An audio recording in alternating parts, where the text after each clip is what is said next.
일부, 혼자 남겨진 밤. 엄마가 세상을 떠난 지 벌써 2달이 흘렀다. 갑작스러운 심장마비였다고 했다. 아침에 일어나 보니 엄마는 이미 차갑게 식어 있었고 나는 그저 멍하니 구급차가 엄마를 데려가는 모습만 바라볼 수 있었다. 그날 아침의 기억은 아직도 생생하다. 평소처럼 학교에 가려고 일어났는데 엄마가 아침을 준비하지 않고 계셔서 이상했다. 엄마 방문을 살짝 열어보니 엄마가 침대에 누워 계셨는데 아무리 불러도 대답이 없었다. 처음에는 그냥 깊이 주무시는 줄 알았다. 하지만 어깨를 흔들어도 깨지 않으시고 손을 잡아보니 너무 차가워서 그제야 무언가 잘못됐다는 걸 깨달았다. 119에 신고하고 구급차를 기다리는 동안 나는 엄마의 손을 잡고 계속 흔들었다. 엄마, 일어나세요, 엄마. 하지만 엄마는 끝내 눈을 뜨지 않으셨다. 구급대원들이 와서 응급처치를 시도했지만 이미 늦었다고 했다. 사망 추정 시간은 새벽 2시경이라고 했다. 나는 엄마가 돌아가시는 동안 방 바로 옆에서 잠들어 있었던 것이다. 장례식 준비부터 각종 서류 처리까지 23세 나이에는 너무나 벅찬 일들이었다. 그나마 엄마의 지인분들과 친척들이 도와주셨지만 모든 결정을 내려야 하는 건 나의 몫이었다. 엄마가 가입해 놓으신 보험금 덕분에 장례 비용과 당분간의 생활비는 해결됐지만 정신적인 공허함은 메울 수가 없었다. 23세 나이에 갑자기 혼자가 되어버렸다. 대학교 4학년 졸업을 앞두고 취업 걱정에 시달리던 평범한 일상이었는데 하루아침에 모든 것이 달라져 버렸다. 다행히 집은 엄마 명의로 되어 있어서 당분간 살 곳은 있었지만 혼자서는 너무나 적막했다. 그나마 위안이 되는 건 엄마가 기르던 말티즈 보리가 있다는 것이었다. 하얀 털에 까만 눈을 가진 작은 개였는데 평소에는 얌전하고 애교 많은 성격이었다. 엄마가 살아계실 때는 항상 엄마 곁에 붙어 있곤 했는데 엄마가 떠나고 나서는 나에게 의존하기 시작했다. 보리와 둘이서 지내는 생활에 조금씩 적응해가던 어느 날 밤, 이상한 일이 벌어지기 시작했다. 밤 12시가 되면 보리가 거실의 큰 전신 거울 앞으로 가서 짖기 시작하는 것이었다. 평소에는 거의 짖지 않던 보리가 거울을 향해 계속해서 짖고 울부짖었다. 처음에는 거울에 비친 자신의 모습을 보고 놀라는 것이라고 생각했다. 보리야, 그거 너야, 놀라지 마. 하지만 보리는 멈추지 않았다. 오히려 더 격렬하게 짖어댔다. 마치 거울 너머에 무언가 위험한 존재가 있다는 듯이. 보리의 이상한 행동은 날이 갈수록 심해졌다. 나는 보리를 안아서 달래려고 했지만 소용없었다.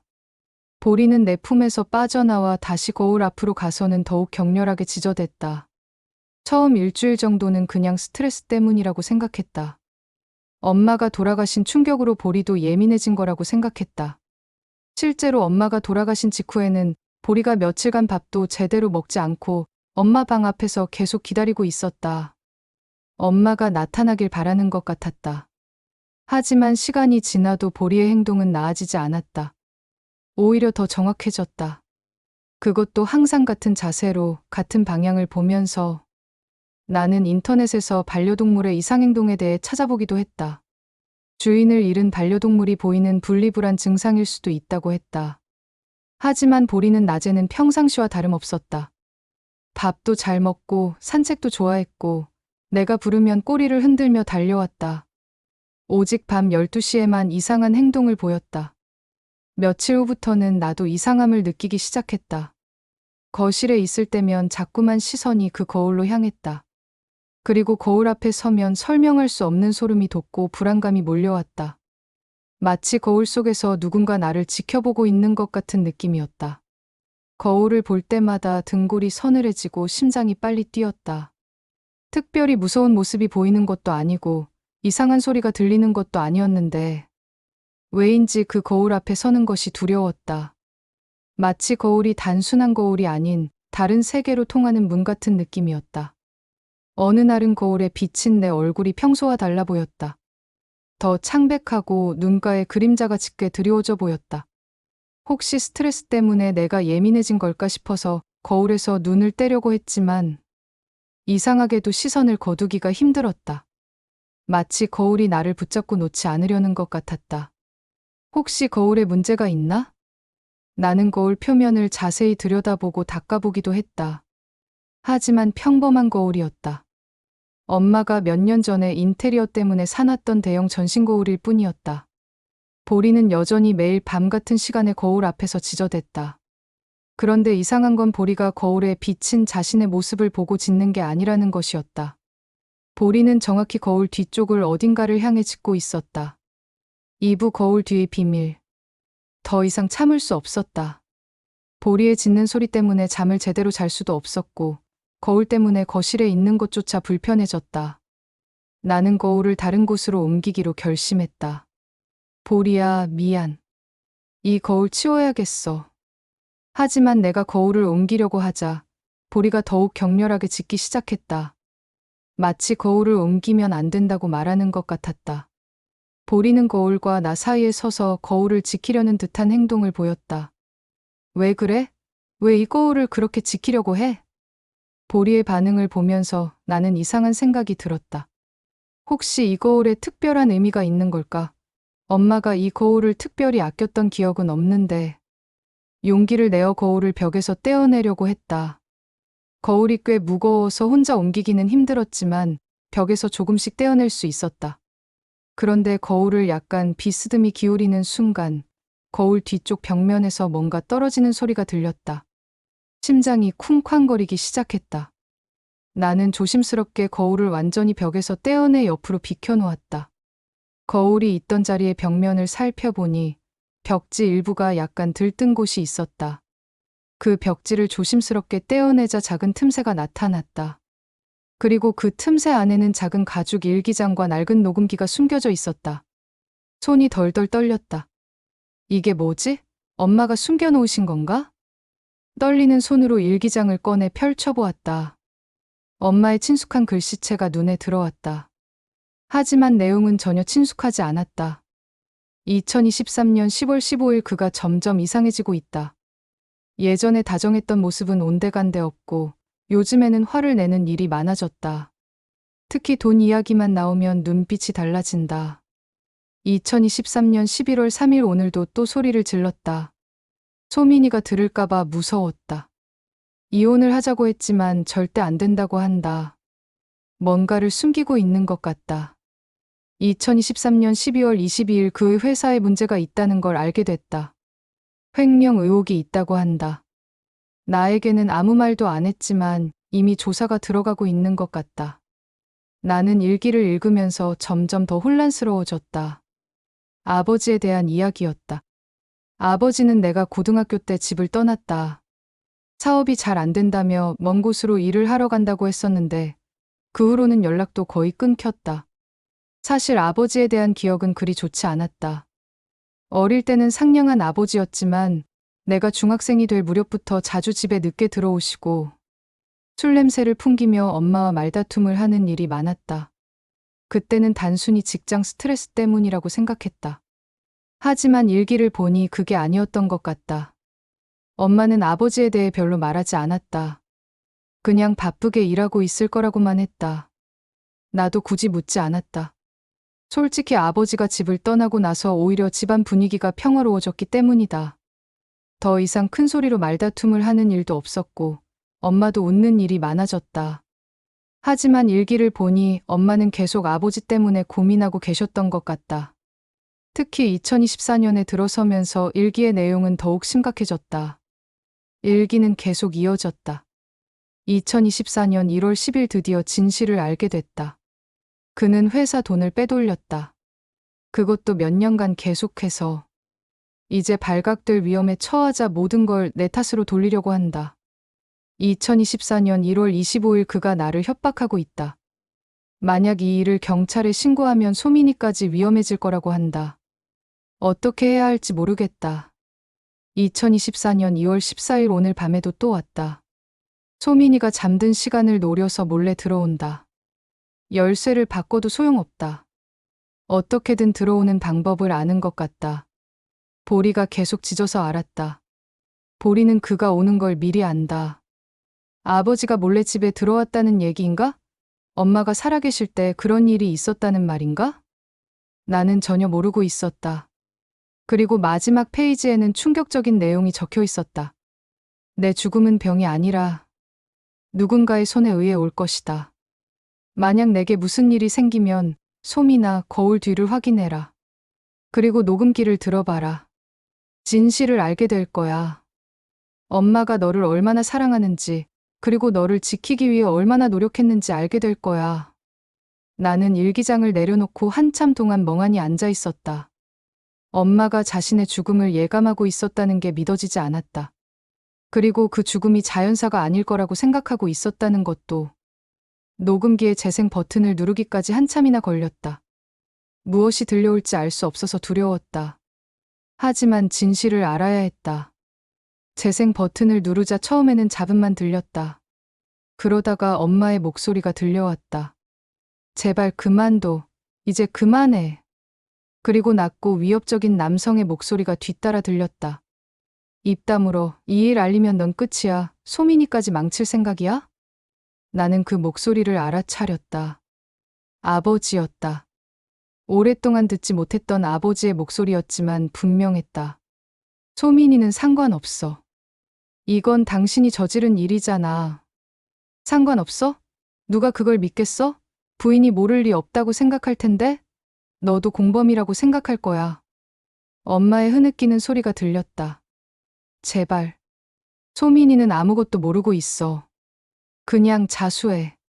그게 맞아. 자수? 웃기지 마. 난 이미 모든 걸 다 준비해 놓았어. 내가 입만 다물고 있으면 되는 거야. 안 돼. 이건 잘못된 거야. 나는 더 이상 당신을 도울 수 없어. 그때 갑자기 쿵 하는 소리가 들렸다. 그리고 엄마의 비명 소리. 아, 뭐 하는 거야? 경고했잖아, 입 다물라고. 그리고 이어서 강아지 짖는 소리가 들렸다. 보리가 짖는 소리였다. 하지만 이상했다. 그날 보리는 거실에 있었을 텐데 왜 엄마 방에서 짖는 소리가 나는 거지? 녹음은 거기서 끝났다. 나는 녹음기를 내려놓고 한참 동안 멍하니 앉아 있었다. 머릿속이 복잡했다. 엄마는 병으로 돌아가신 게 아니었다. 아버지가 엄마를 죽인 건가? 하지만 이해가 안 되는 부분이 있었다. 녹음 속에서 보리가 짖는 소리가 들렸는데 그날 보리는 분명 거실에서 잤다. 엄마 방은 문이 닫혀 있었고 보리는 들어갈 수 없었다. 그리고 또 다른 의문이 생겼다. 왜 보리는 매일 밤 이 거울 앞에서 짖는 걸까? 그냥 우연의 일치일까? 나는 그날부터 엄마가 돌아가신 날의 기억을 되짚어보기 시작했다.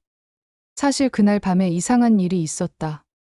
새벽에 보리가 짖는 소리에 잠깐 잠이 깬 적이 있었다. 하지만 금방 조용해져서 다시 잠들었다. 그때가 새벽 2시 정도였던 것 같다. 의사는 엄마가 새벽 2시경에 돌아가셨다고 했다. 그렇다면 보리가 그때 짖었던 건 엄마에게 무슨 일이 일어나고 있다는 걸 알고 있었던 건가? 며칠 동안 나는 이 문제를 계속 생각했다. 경찰에 신고해야 하나? 하지만 증거라고는 엄마의 일기와 불분명한 녹음 파일뿐이었다. 그것만으로 아버지를 살인자로 몰 수 있을까? 무엇보다 아버지가 어디에 있는지도 모른다. 연락처도 없고 마지막으로 본 것도 몇 년 전이다. 설령 경찰에 신고한다고 해도 아버지를 찾을 수 있을까? 하지만 가만히 있을 수만은 없었다. 나는 아버지에 대한 정보를 찾아보기 시작했다. 인터넷으로 아버지의 이름을 검색해보고 아버지가 다니던 회사에 대해서도 알아봤다. 그 과정에서 충격적인 사실을 알게 됐다. 아버지가 다니던 회사에서 실제로 횡령 사건이 있었다는 것이었다. 그리고 그 사건의 용의자 중 한 명이 아버지였다는 것도. 기사를 보니 아버지는 회계팀에서 일했는데 몇 년간 회사 돈을 빼돌린 의혹을 받고 있었다. 하지만 결정적인 증거가 없어서 수사가 지연되고 있었다고 했다. 그렇다면 엄마가 일기에 쓴 내용이 사실이었던 것이다. 아버지는 정말로 횡령을 했고 그 사실이 발각될까봐 엄마를 협박했던 것이다. 그런데 왜 엄마를 죽였을까? 엄마가 경찰에 신고하려고 했기 때문일까? 그러던 어느 날 밤, 보리가 또다시 거울 앞에서 짖기 시작했다. 하지만 이번에는 평소와 조금 달랐다. 보리는 거울 자체가 아니라 거울에 비친 무언가를 보고 짖고 있는 것 같았다. 나는 보리 옆에 서서 거울을 바라보았다. 거울에는 나와 보리의 모습만 비쳐 있을 뿐이었다. 하지만 보리는 계속 특정 방향을 보고 짖고 있었다. 그때 문득 깨달았다. 보리가 보는 건 나의 모습이 아닐지도 모른다. 3부. 거울 속의 그림자. 그날 밤부터 나는 보리를 유심히 관찰하기 시작했다.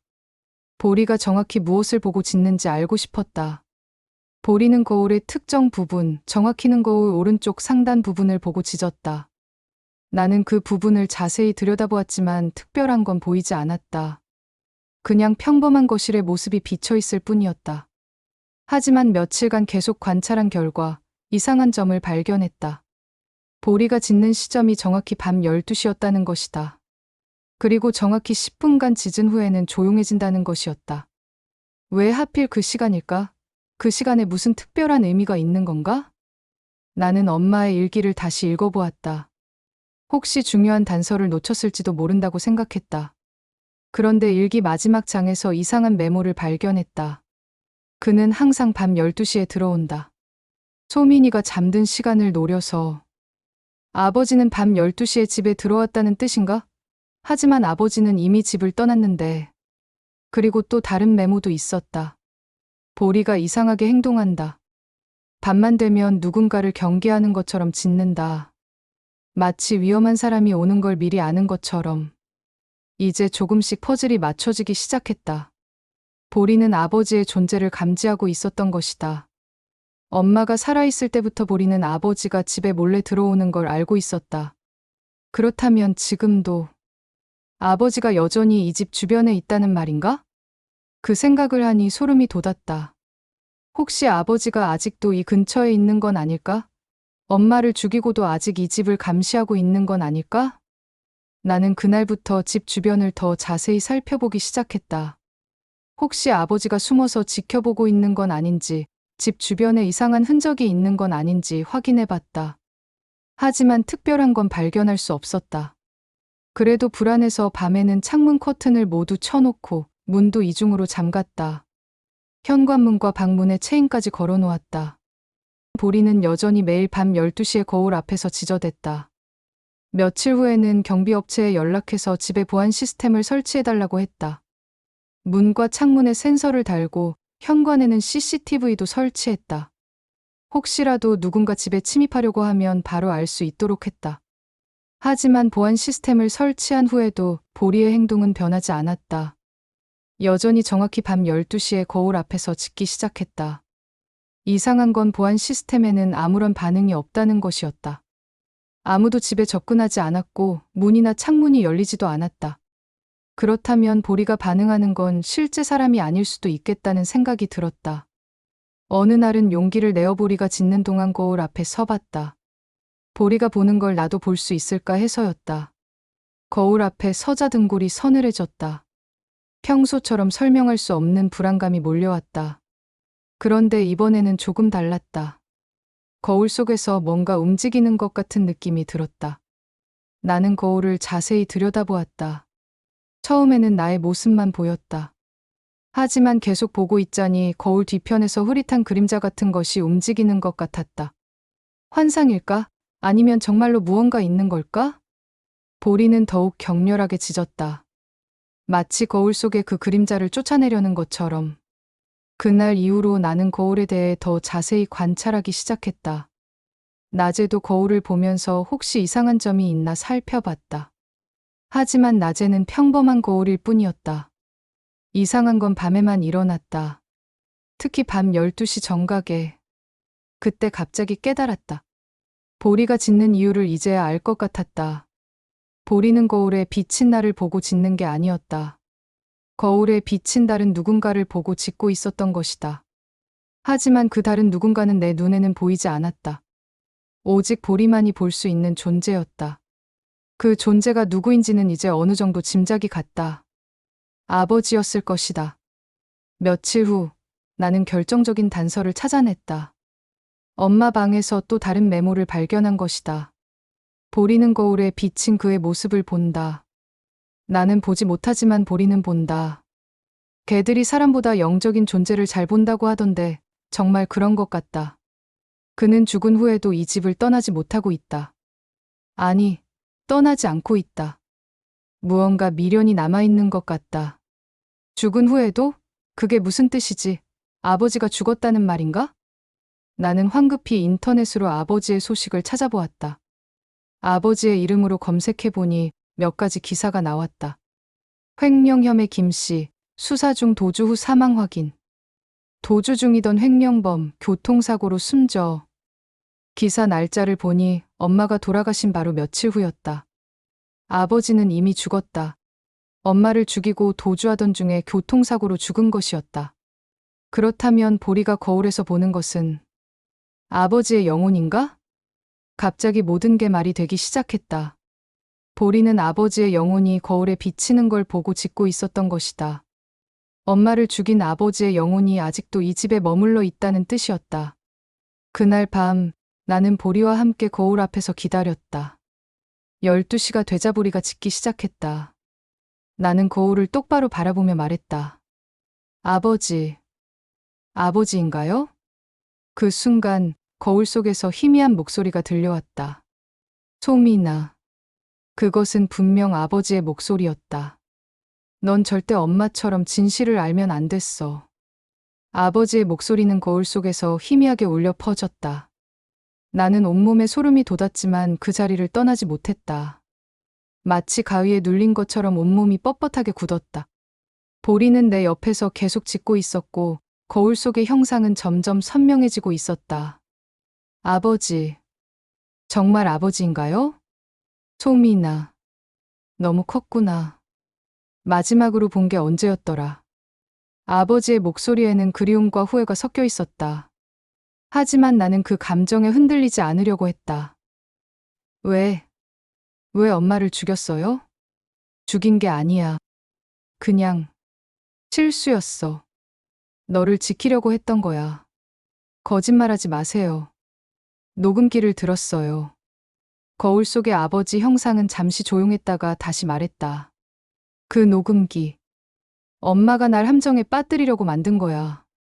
나는 정말 너를 지키려고. 그만해요. 나는 소리를 질렀다. 보리도 더욱 격렬하게 지저댔다. 아버지는 횡령을 했어요. 그리고 그 사실이 드러날까봐 엄마를 협박했고 결국 죽였어요. 다 녹음되어 있어요. 아버지의 형상이 흔들리기 시작했다. 너는 모르는 게 있어. 그 돈은 너를 위한 거였어. 내 대학 등록금, 생활비. 우리 집안 형편으로는 감당할 수 없었어. 그래서 도둑질을 했다는 거예요? 도둑질이 아니야, 나는 나중에 다 갚으려고 했어. 승진하면, 사업이 잘 되면. 아버지의 변명을 들으면서 나는 더욱 화가 났다. 그런 식으로 정당화하지 마세요. 아버지가 한 건 범죄예요. 그리고 그 죄를 숨기려고 엄마까지 죽였잖아요. 엄마를 죽이려고 한 건 아니었어. 그냥 말다툼하다가 어쩌다가 보니. 말다툼하다가 사람이 죽나요? 녹음기에는 엄마가 비명을 지르는 소리까지 들어있어요. 거울 속에서 아버지가 고개를 떨구는 모습이 보였다. 나는 그 순간 이성을 잃었어. 엄마가 경찰에 신고하겠다고 하니까 너까지 다 망칠까봐. 결국 다 망쳤잖아요. 엄마는 죽고 저는 혼자가 됐어요. 아버지가 지키려고 했다는 게 이런 건가요? 나는 눈물이 흘러내리는 걸 느꼈다. 분노와 슬픔, 그리고 허탈함이 한꺼번에 밀려왔다. 그리고 왜 아직도 여기 있어요? 왜 떠나지 못하고 있는 거예요? 나는 너를 지켜야 해. 혹시 내가 저지른 일 때문에 너한테 위험이 올까봐. 위험은 아버지가 만드신 거잖아요. 아버지가 있어서 더 위험해요. 보리가 갑자기 짖기를 멈추고 나를 올려다봤다. 그리고는 거울을 향해 낮게 으르렁거리기 시작했다. 보리도 아버지를 원하지 않아요. 엄마가 살아계실 때부터 보리는 아버지가 오는 걸 경계했어요. 보리가 엄마를 지키려고 했던 거예요. 소민아, 아빠는 정말 이제 그만해요. 나는 더 큰 소리로 외쳤다. 아버지는 엄마를 죽였어요. 그리고 도망치다가 사고로 죽었어요. 이미 끝난 일이에요. 이제 정말로 끝내세요. 나는 너에게 사과하고 싶었어. 사과는 엄마한테 하세요. 저한테는 하지 마세요. 저는 아버지의 사과를 받을 생각이 없어요. 거울 속의 아버지가 점점 흐려지기 시작했다.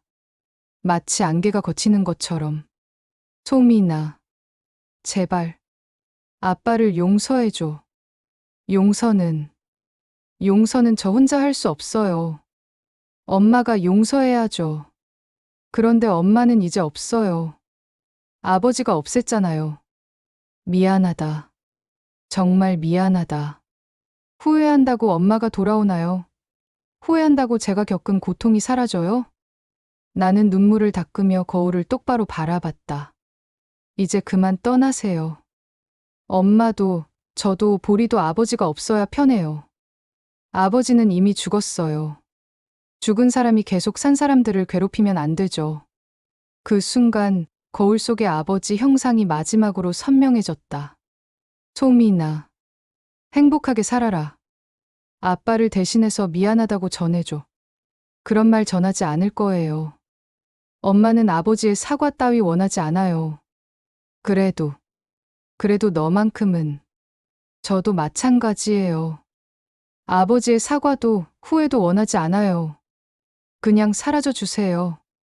거울 속의 아버지 형상이 점점 흐려지기 시작했다. 알겠다. 이제 정말 떠날게. 영원히 떠나세요. 다시는 돌아오지 마세요. 소민아, 사랑한다. 그런 말 하지 마세요. 나는 마지막으로 거울을 향해 말했다. 아버지가 정말 저를 사랑했다면 엄마를 죽이지 않았을 거예요. 그러니까 그런 말 하지 마세요. 아버지의 형상이 완전히 사라졌다. 거울은 다시 평범한 거울이 되었다. 보리도 짖는 것을 멈췄다. 나는 한참 동안 거울 앞에 서서 울었다.